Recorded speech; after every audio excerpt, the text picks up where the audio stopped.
that time. So good. Does anybody have anything that they see going on in the market that they want to share? I feel like everyone's coming out of the woodworks. Good. I was in that same slump for like mid-December to mid-January, like trying to get myself back into the things. And I know you say it a lot. You're like, I think you just do like good things, and sometimes referrals come out of nowhere, and then it's like, and I feel like I've been seeing that a little bit. So Anybody else?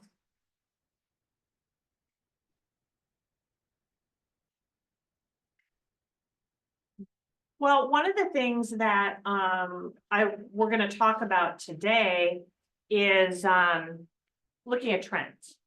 So I don't know about you guys, but I go on a lot of appointments, and fortunately I have enough experience and my clients seem to know me pretty well that when I say typically X and Y and Z occur at this time of year, they buy it, right?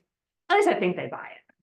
But what are we really sharing accurate information with people? And this is what I feel is very, very vital to our existence, to our success. Because how many of you have been on the other side of something when another realtor told somebody something that was absolutely false? Any examples of it? Go, Jim.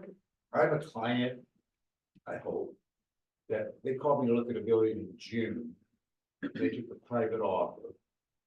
It didn't go through, I kept checking the deed transfer. I go, what happened? We met. No, well, we listed with you, you get an offer way below you want, you're gonna make us take it. I go, well, no, why would I do that? You're the decision maker. Well, we spoke with other agents who just said, I'm not like it. I go, that's just being a functionary, that's not being a fiduciary. Yeah, exactly. So misinformation, right? Huge business. How many of us, and we talked about this, so it's going to be a bit of a repeat for some of you, but how many of us bought into the fact that around the election time, business gets soft? Anybody buy into it in this room? I'm worried about it. Worried about it? Anybody else? Concerned about what was gonna happen. Yeah, so there was definitely uncertainty, I absolutely agree. I think there was uncertainty. We didn't know what was going to happen, but I not only heard agents, but I heard lenders say it always gets quiet around the time of election. What happened the month of November?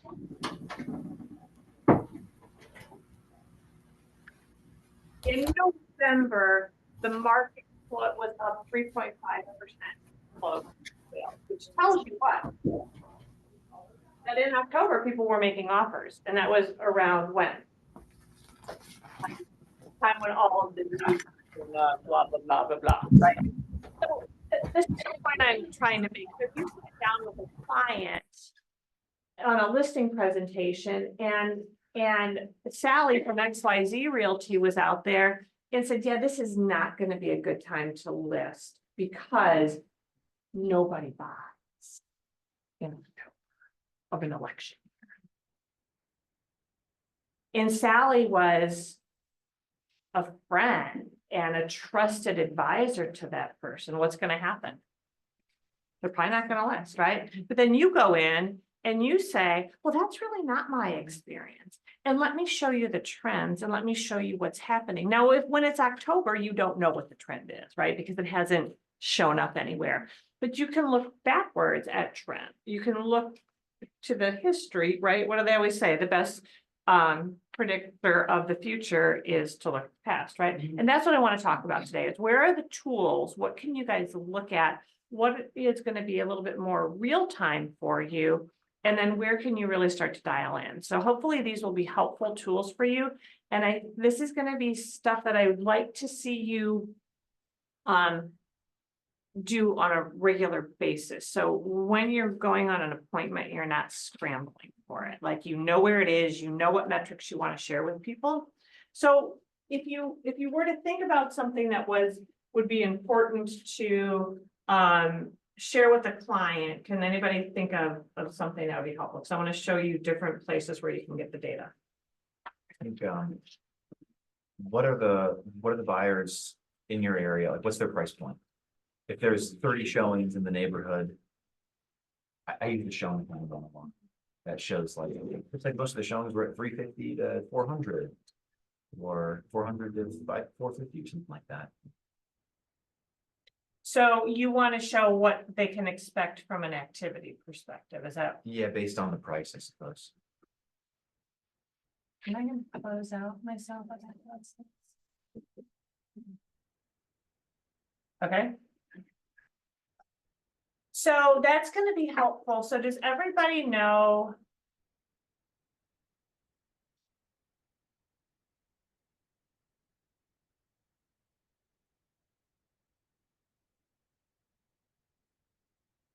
In showing time, how to get to the reports and how to use.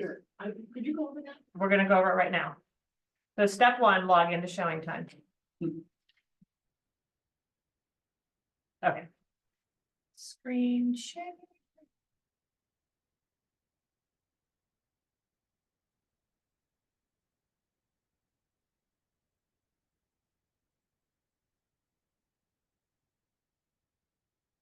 Okay, so here we are in showing time. And on the left-hand side of showing time, you are going to see reports. Okay, and there's a variety of reports that are super, super helpful. And if you're representing a seller who is not getting the action, they're not getting the showings, or they're not ending up with offers, but particularly showings, these reports are going to be super helpful for you. So, the activities on comparables, unless it's changed, this is only going to show you.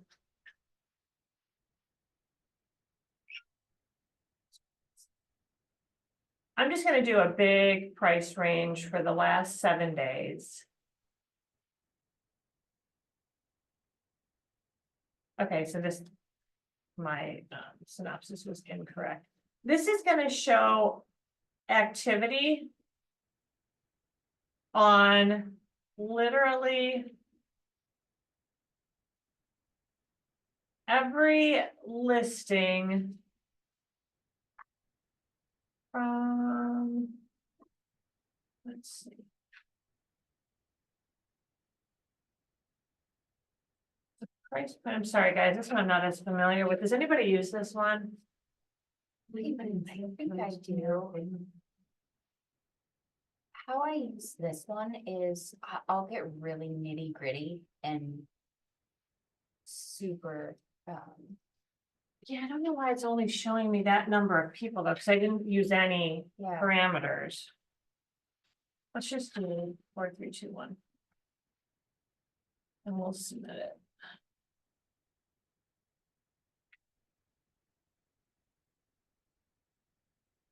Okay, so here we go. This is every listing. Basically from 100,000 to 1 million in 43214, which is traditionally Clintonville, right? And this is going to show you everything that has happened in the agent's office. Okay. So we've got 2 on Westview, 2, I think these are yours, Joe. 3 on Stanton and a bunch on Zeller. Okay. Hmm? Good one. Yeah, Zeller's Heather's, right? That's Heather's listing. Those are showing. These are showings. Yeah. These are showings Of listings in our. of listings in our office Oh, it's by agents in our office. So this does not go outside of our office. But what does it do? What could you glean from this report?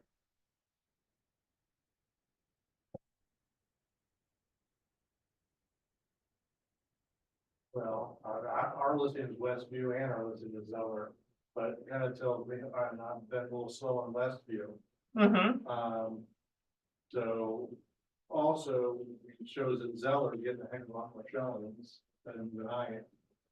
Probably to the price point in can location, but,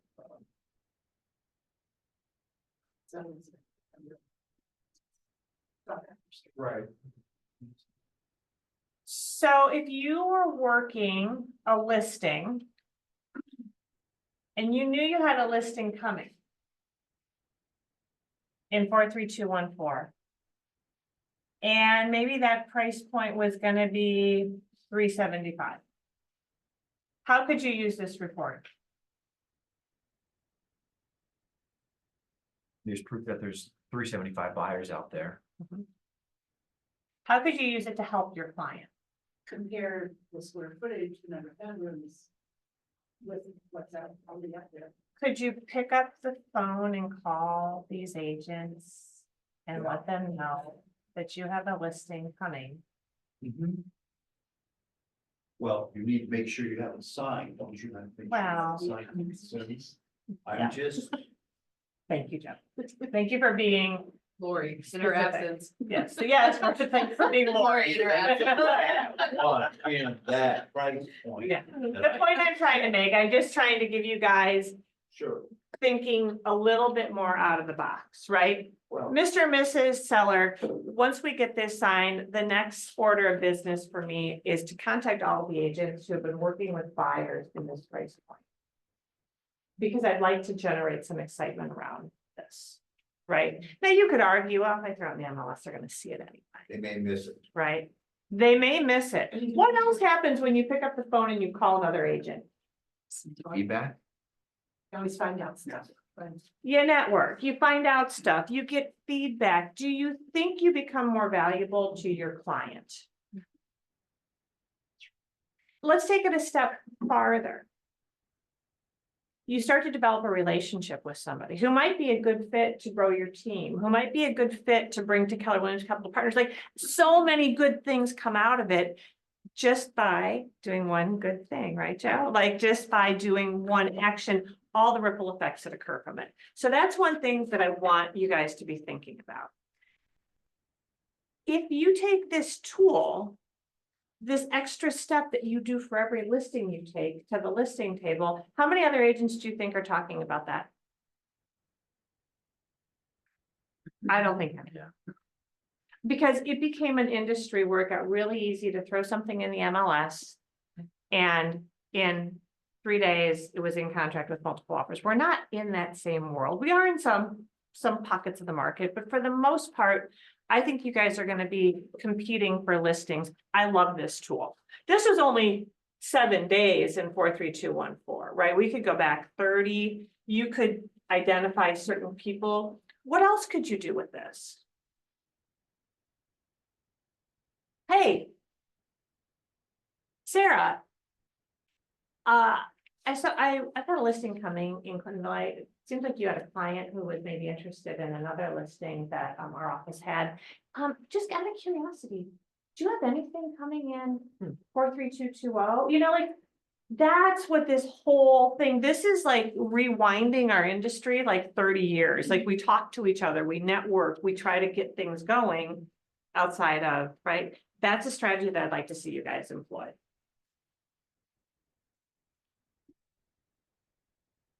All right, let's take another look at this next report. Activity on comparables. Oh, that was what we just looked at.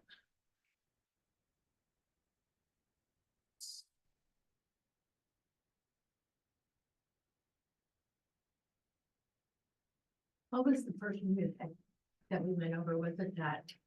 Activity on comparables. Okay.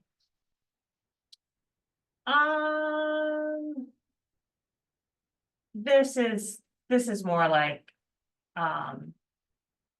in-house, like, this is gonna be more for your own listings that you can use to see. And again, let's just say you end up with a price reduction or something. This is gonna be a really easy way for you to go back through and call those agents specifically, rather than you know, you can send the note through showing time. I don't know about you guys, but some days I open those emails and other days I don't. So just picking up the phone or sending a text message, this is just another way. And you can commit to your client. This is what I'm gonna do when we have that price reduction. I'm gonna reach out to every person who showed the property personally and let them know that we've got a reduction. I'm gonna invite them to come back. Right, this is the place to put it.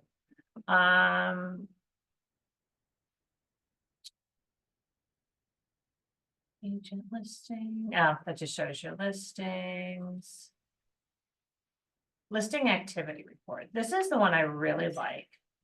And this is a tool that, I'd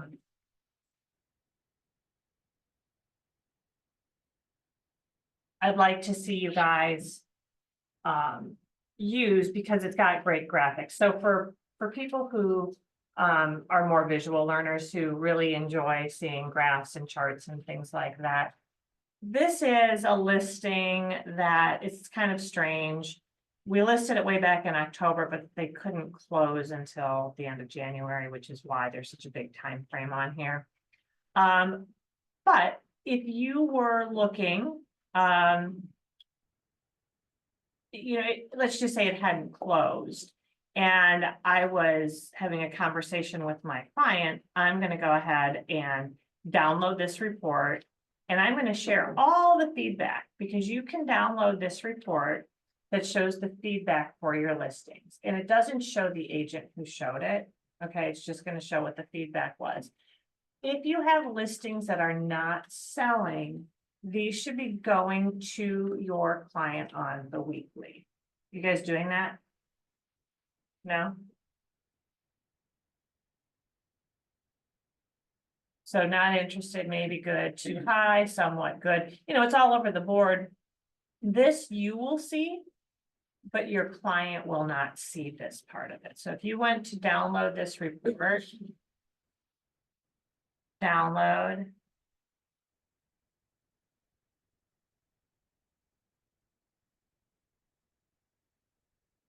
Showing him feedback. If I download it.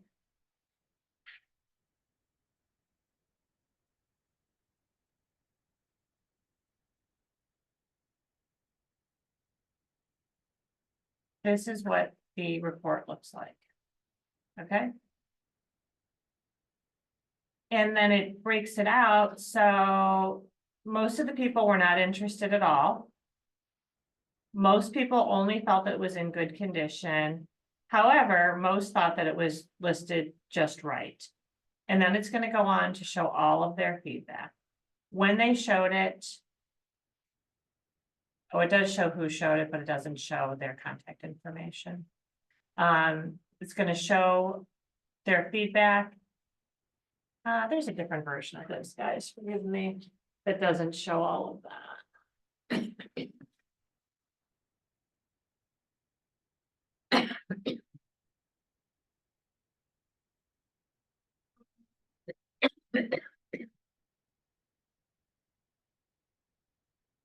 Is it under display options?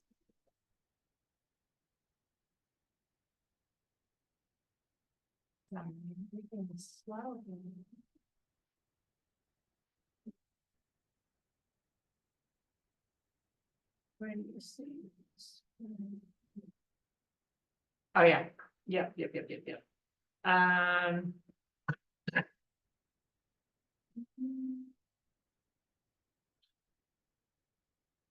What if it changed? Should have it ever happened to you guys where you've been, and it changes from the last time you looked at it? Nonetheless, you guys can also, I think what I do is if I don't want to show all of the information, I will just take snippets of this and I'll send it off. But the whole point of me, I don't want to get too in the weeds on the details, but this should be part of your listing follow-up process. Hey, and it should go every Monday, every Tuesday, every Wednesday, whatever day you designate to be your follow-up day with your client, that's when it should go. That should be like clockwork for them. So the other thing that I do with my clients is I track Zillow. Do you guys do that for your clients? You know what I'm talking about? Yep, see how many saves and you. Oh, how many Yep. saves? How many saves, how many views? Now, it's a cumulative. Now, for a while, after 30 days, it would reset. I don't know if it's doing that. But what could you do with that data as an agent going forward? Make it part of our weekly follow-up? Make it part of the follow-up, included in your update report. What else? What else would that data tell you that you could share with your clients? It's kind of what the market's saying in the Zillow world, similar to what you're saying here, so there's conversation depending on what it's telling you. And what could you interpret from it? Like how the interest is waning over the coming weeks. Interest is waning, so everything we said, we lose excitement, we don't. Percentage of hearts divided, I mean, into the number of views, I mean, it's how many people are saving it. How many people are Percentage. saving it versus viewing it, and then what do you do with that data? Utilize it to suggest a price drop. Potentially. What I have come, and this is just me, so please don't take my use of it, because my listing is gonna be different from your listing, right? But I track this stuff over time. And I have found that if I get a 7 to 8% save rate, meaning people who viewed the listing to people who saved it, right? I divide the people who saved it into who's viewed it. And if I come up with a 7 to 8% save rate, typically I go into contract. If I'm in the 2s and the 3s and the 4s, it's gonna be a lot. And it's just, again, I don't have a big scientific approach, but do you think that if I sit down with my client and I say, this is typically what I see, and you say, well, I don't know, it's just Zillow. Is there a difference in that, in Sure. who you show up? So just start tracking it. What was that algorithm again? You said the amount of saves divided by. Into the views, Into the view. into the I see. views, yeah. And it's gonna be the most powerful in the first 2 weeks. Okay. And then it's gonna wane, right? So then if you're tracking it, if you're just keeping a spreadsheet that just says, last week I had, 800 views. Now, the end of this week, I'm up to 1,100 views, my saves, just track it and just say, so fewer people are looking at it. Now, if you do a price reduction, even a modest one, what's gonna happen? Gonna go up again a little bit. Yeah, you're gonna get back in front of people. All the people who looked at it before are gonna get a notification. And so then that's the other thing, that this is not a perfect science, and I'm not proposing it is. It's you being aware of market data and all these different data sources. That makes sense? If you're getting lots of views, lots of saves, and it's a stunning property, but maybe super expensive, you've got a lot of people just who like to look at real estate online. So it may not be anything that needs to be done with the property. It's just gonna take a little bit longer. All right, so that's that one. And then this one is the one that I want to spend a little bit more time on.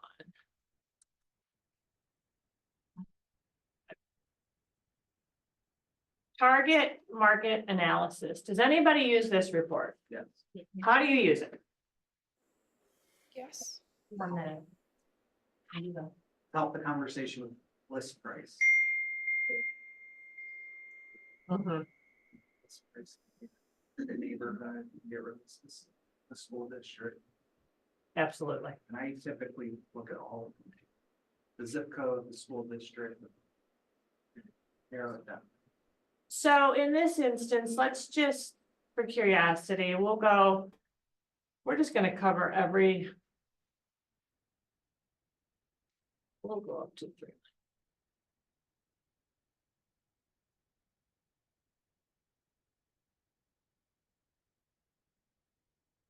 Okay.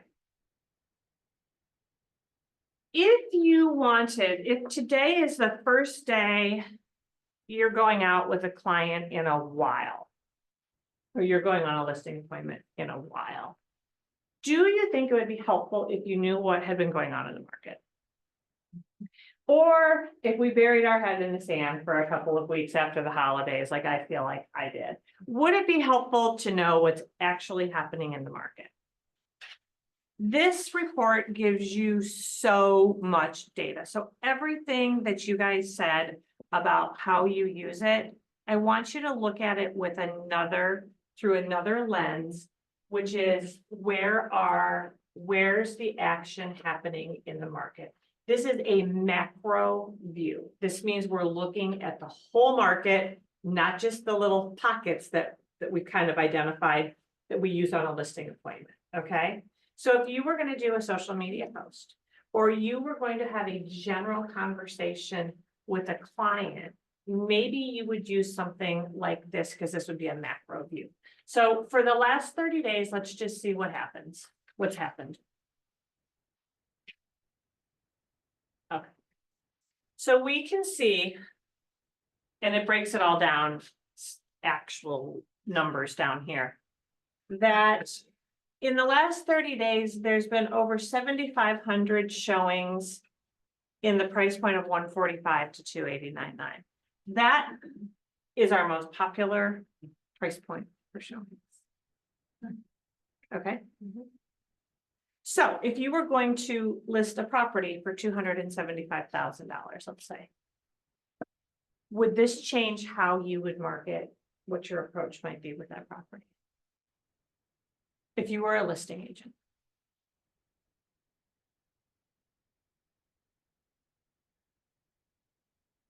Well, I mean, the second big number is not that. Right, and we'll get to it. It's either one of these, yeah, either one of those. 275 range. Yeah, whatever. It could be 275, it could be 400. That's 7,000.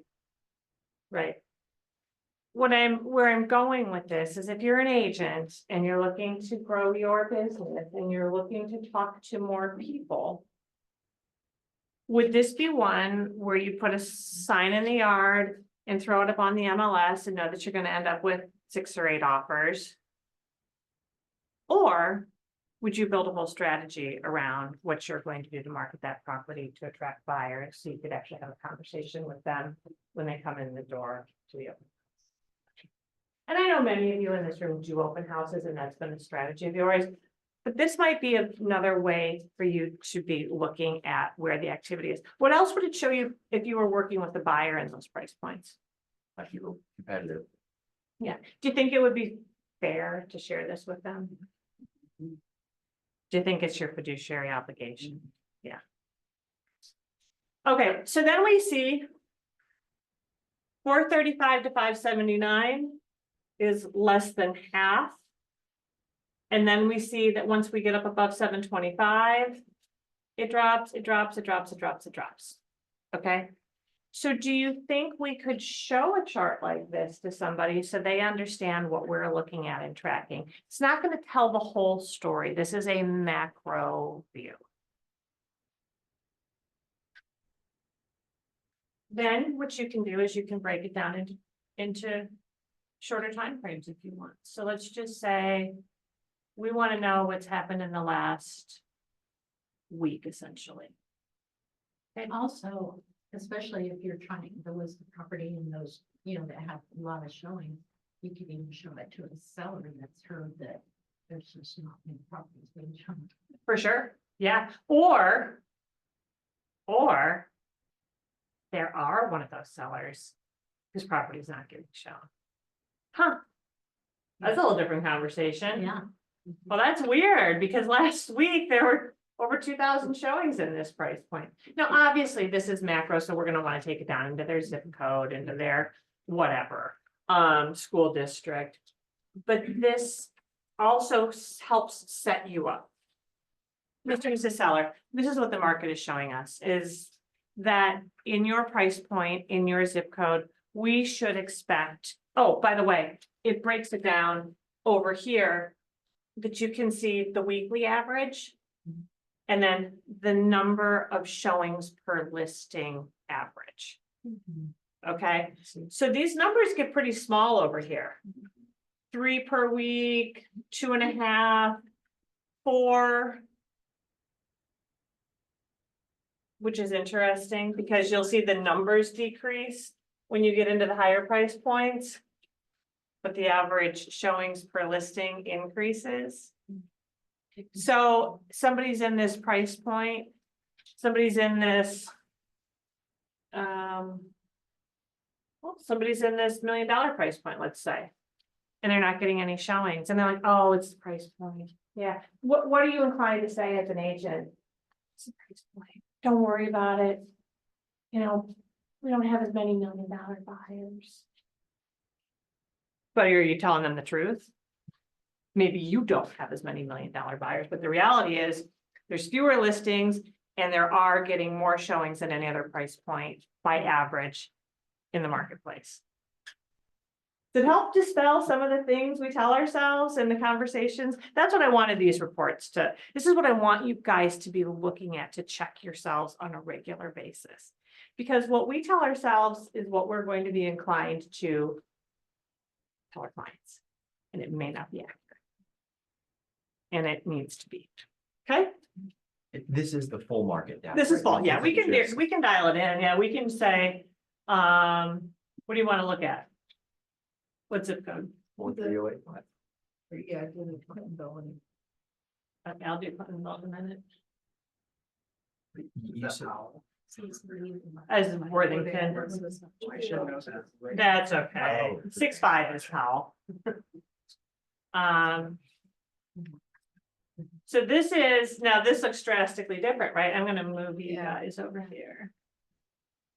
Now. So this looks drastically different. We only have 4 price points. We have in this price point of 290 to 435, which was our biggest, there were 46 appointments. There were 9 showings per listing, which tells us there was about 5 listings out there, right? So you've got to do a little deductive and assessment of this to know what listings you're looking at, what you're comparing against. Or one listing was really awesome, maybe. Mhm. The rest of them- Yeah, The other thing is, yeah, I mean, you have to go to MLS and see what the inventory is, because Yeah. there could be 0 showings, because there could be 0 houses that have been up for sale between right. 725s and, you know, where there are, so you Yeah. gotta kind of cross-reference with MLS. Absolutely. To tell the full story, you've got to be looking at multiple data points. And this doesn't tell you everything. Right. But it at least sets an expectation that if we were listed, if we were one of the properties that was listed here, do we think it's realistic to think that if there were 5 listings, that they each got 9 showings? Probably not. There were probably 3 that got 3 because they were probably junky, and then the other 2 got proportionately more. But let's just say you were one of the chunky ones. Right? What do you use? You take this in, you say, listen, on average, the listings in this price point, we're seeing 9 showings. We only got 1 last week. That's telling us we're overpriced because there's very high demand in this price point, right?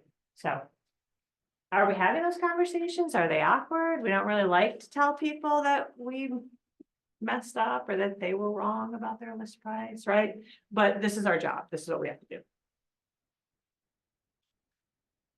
Okay. Yeah, I'll do 4, 3, 2, 1, 4 if somebody's curious about it, because I know I am. I'm about ready to list my life's long project.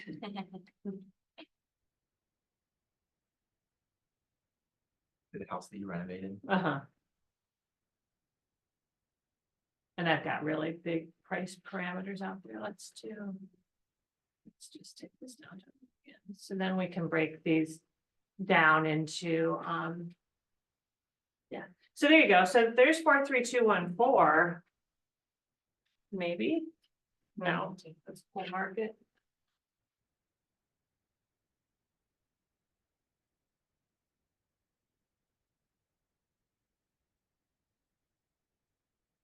Okay, yeah, so this tells us that, you know, once you get above 500,000, There really hasn't been anything listed, by the way, because I actually have been following it.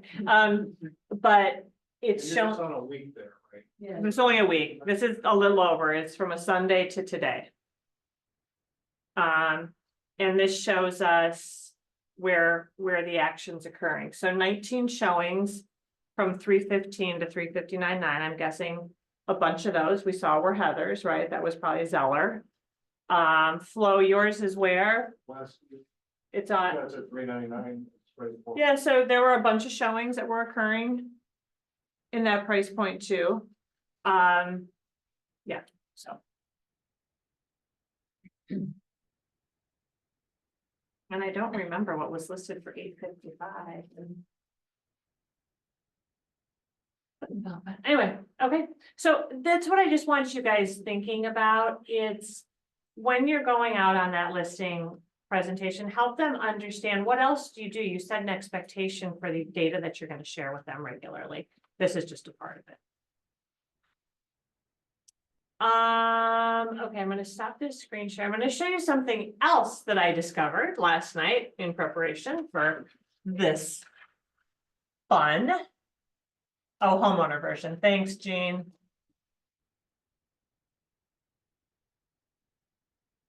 You can always count on Jean. So I did this last night, which I thought was pretty interesting. I was looking for a report that I couldn't find. And I just Googled showing time reports.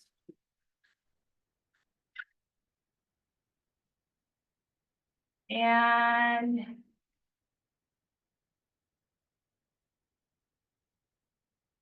bear with me, because I saved it on my computer, not thinking I was doing this.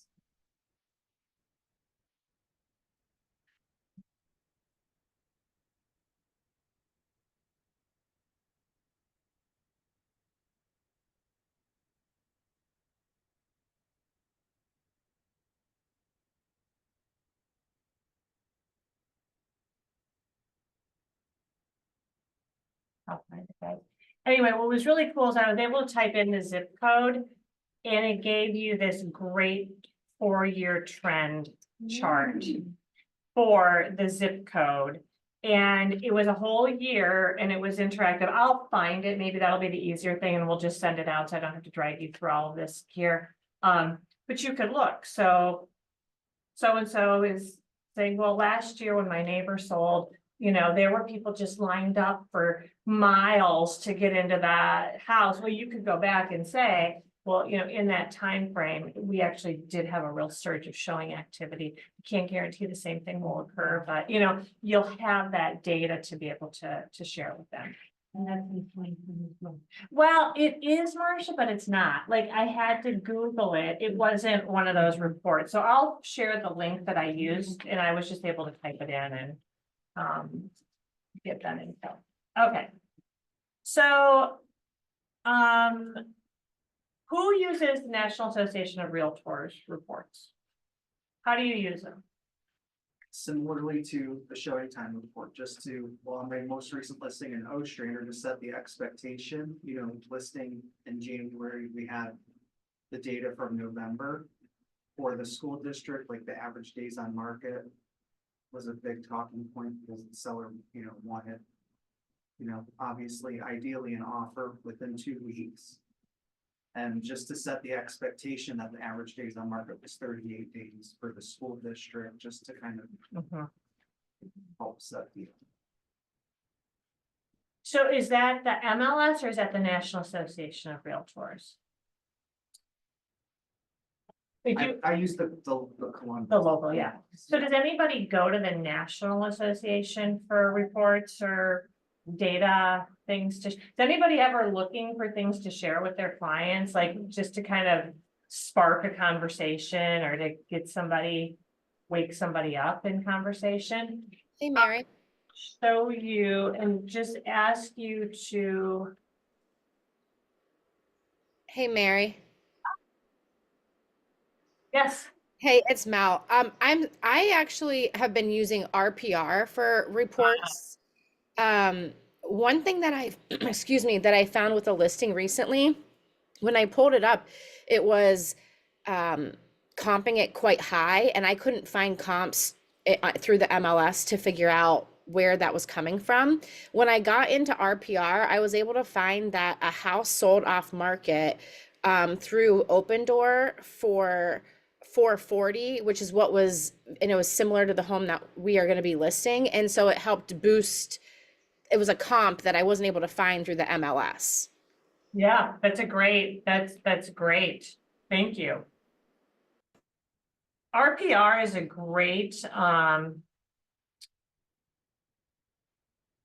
great resource, especially to get a quick automated an AVM, right? Can you guys see screen? Right.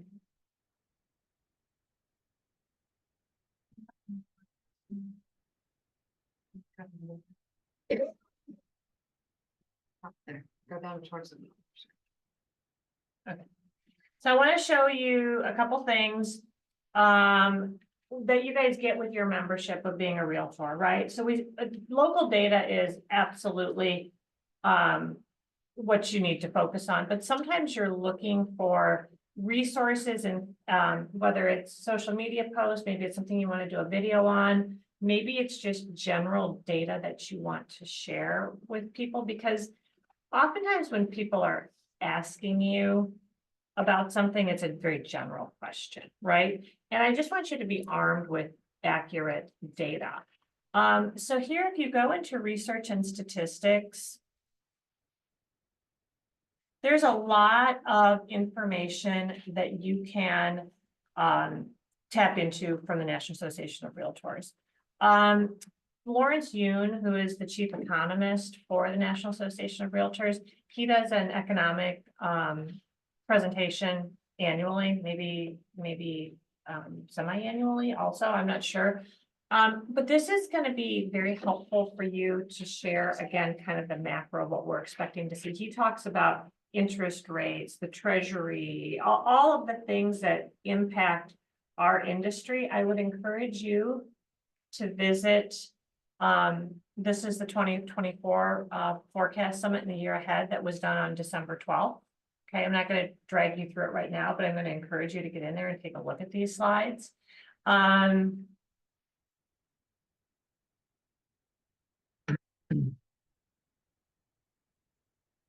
Yeah, I think that's going to be the most pertinent.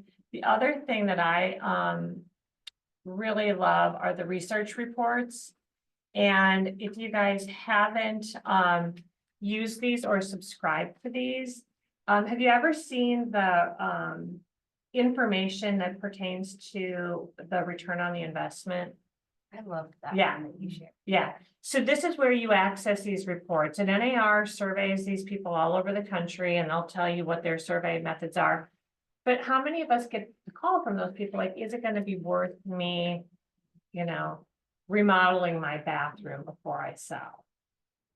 Well, many of you kind of know the answer, but isn't it gonna be good to help you explain to them that a bathroom remodel is gonna return 68% of what you put into it?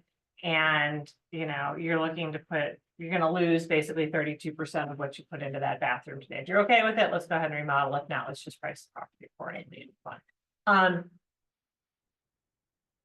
So home buyers and sellers. This tells you the profile. Generational trends.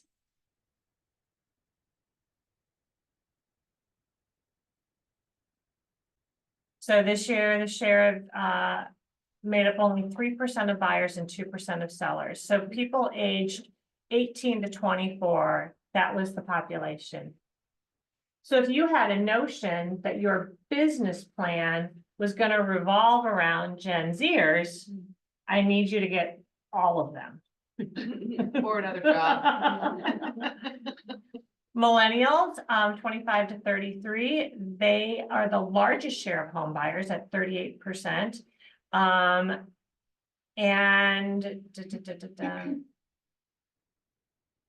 They're looking for convenience of their job, commuting costs, blah, blah, blah, blah. This report is going to help you with communicating with these different these different generations. Baby boomers, buyers age 59 to 68 made up 19% of recent buyers. And then the silent generation, which is just gonna be 4. So you know, we're living somewhere in that middle zone, right? I know it's kind of Isn't there a gap between millennials and, Gen X and then baby boomers, but Gen X starts at 44 to 54 58. Yeah. and And then baby millennials- boomers, millennial, can be 35. they 34 to 43. Or- So anyway, just some really cool reports here that I would encourage you guys to just block some time. And the state and metro area is, I think you're gonna do better by just going to your local MLS. Okay, we're gonna stop sharing this. And then I wanted to just share, I know all of you know this, but sometimes we forget how to get there, but the Columbus Realtors reports. So you don't access them through the MLS traditionally. These would be from Columbus Realtors, and you would go to, I just always Google Columbus Realtors.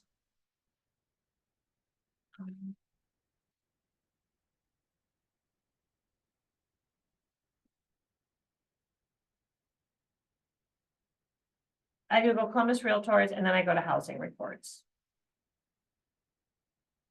And then what's really cool with these is right now they've got everything through 2024, which is great. And these are the ones that you can get really granular on. So this is the one when I was looking at December, for example, our entire MLS was up 13% in closed sales. When do you think that December closings were shopping? October. October continues to dispel that myth, doesn't it? Yeah.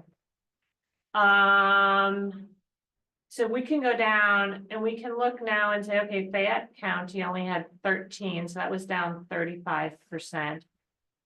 But start, Union, if we don't look at Union, that was a number that they talked about. Union was up 47%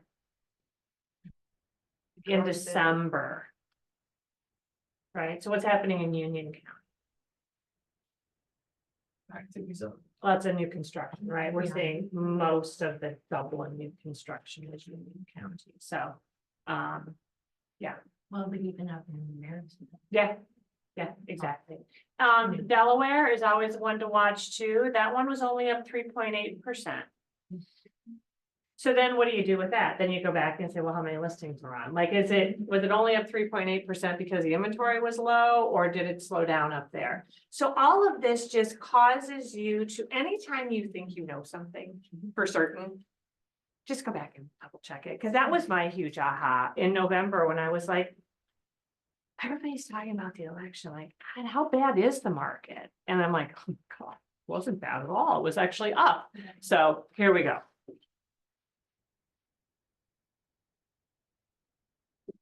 And then you can, obviously your school districts. It's like Grove City was up. School district, 60% year over year, and so it's. That's Southwestern, Grove City is Southwestern School District. Yeah, it's like 40%, and the Grove City was up 60.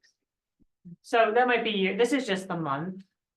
Right here, so if you wanted to take a look at this. You can go back to your annual housing report too.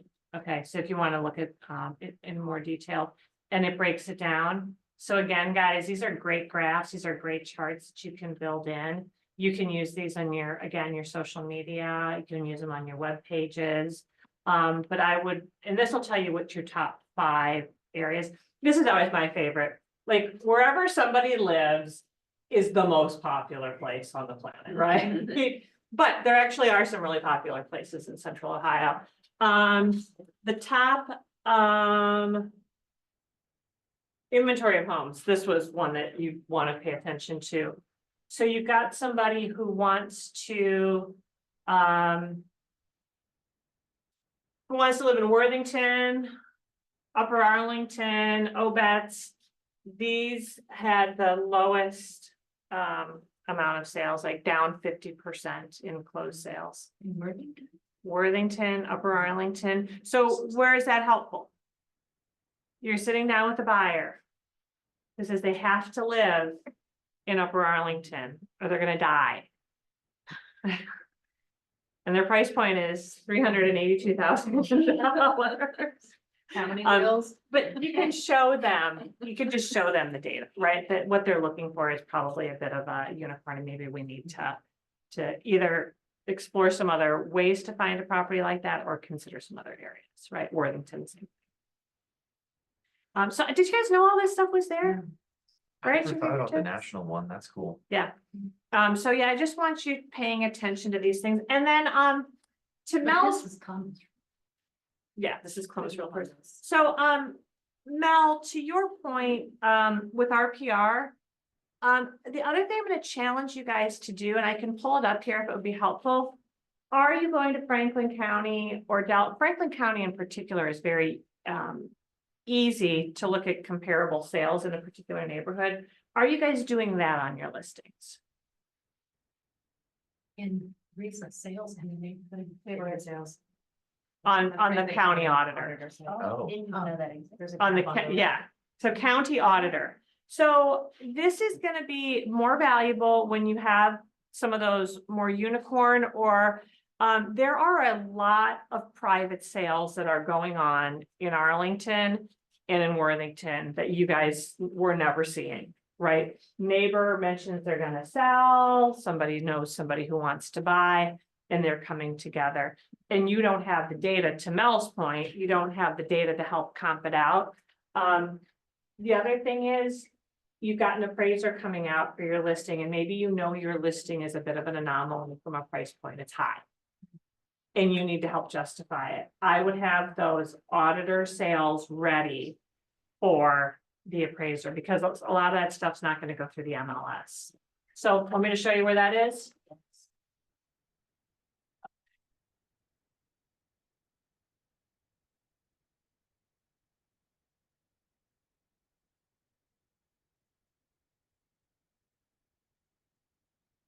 Now, I do it a lot with Franklin. I'll have to get into Delaware because I haven't done it as much there.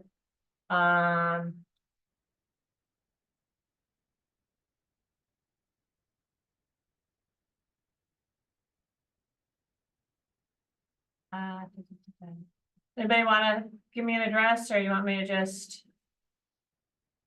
Use my own. I'll just use my own then.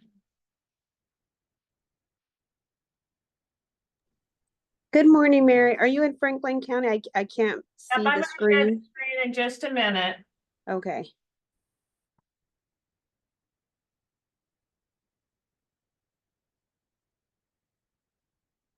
So we're in Franklin County Auditor. I just typed in, and now if I want to look at, Is it right, neighborhood sales? thank you, neighborhood sales, it is going to show me everything in my neighborhood that has sold in the last, it looks like 2 years. Okay, so that might not be. I could do last sale. Okay, and it's gonna, now I'm gonna cross-reference all of these addresses next to what I've used in my report. And some are gonna be accurate and some aren't. So in my neighborhood, there's a lake. And so the houses that are on the lake are probably gonna have a higher value than the houses that aren't on the lake. So you're gonna have to use your method of discernment there. But this is gonna bring up sales that I may not have seen in the MLS. Make sense?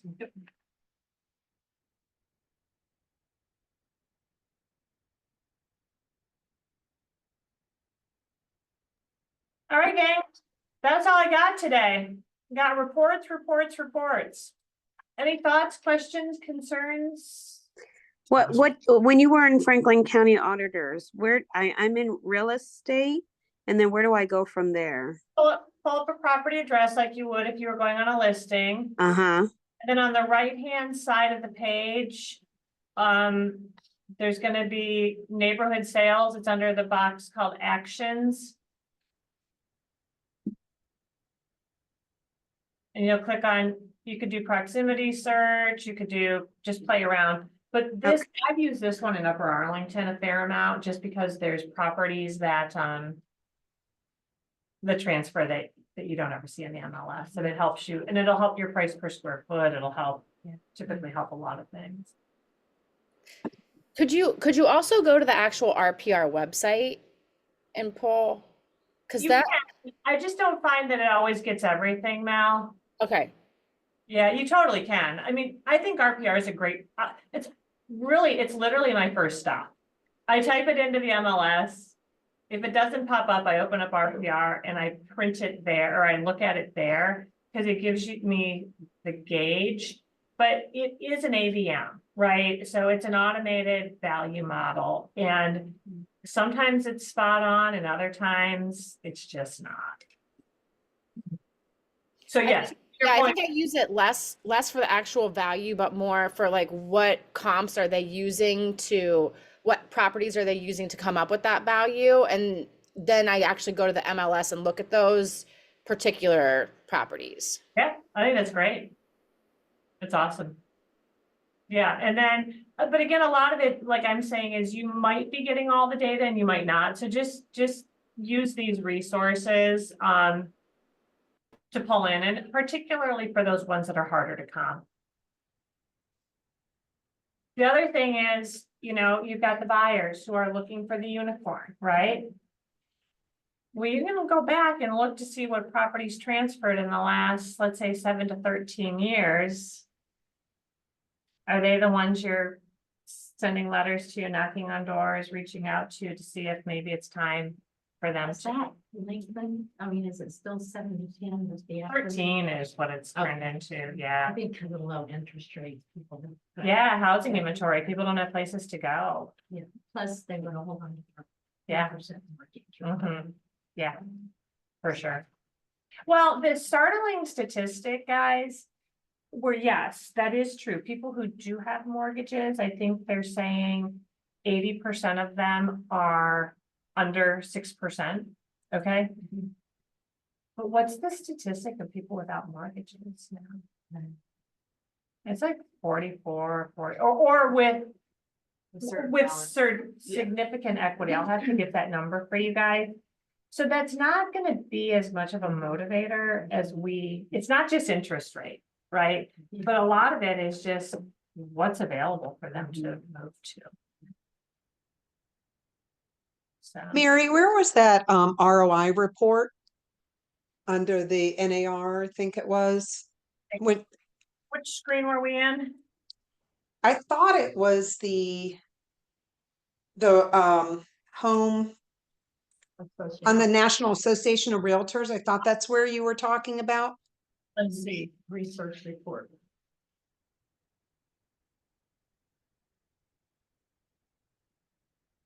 So so Rory, just go National Association of Realtors, Sure.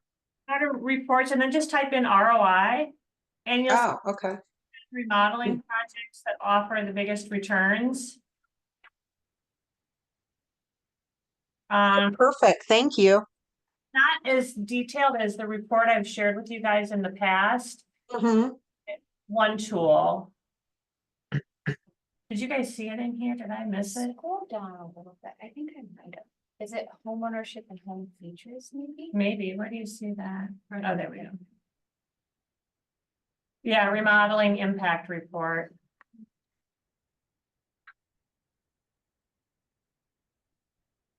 Download the full report. Yep.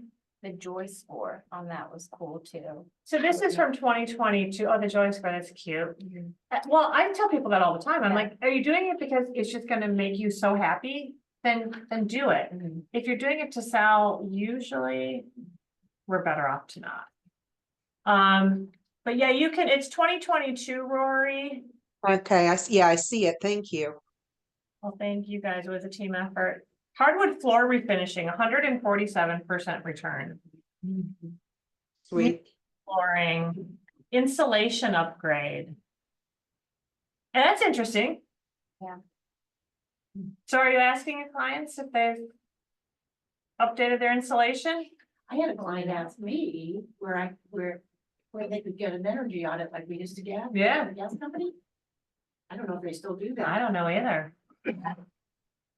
Anyway, so lots of fun stuff, but it's a lot of information. More than anything, the purpose of this meeting and this session was to get you to challenge things that you believe to be true. If it comes back that you were right, that's awesome. Just always challenge yourself to get verification. It's good.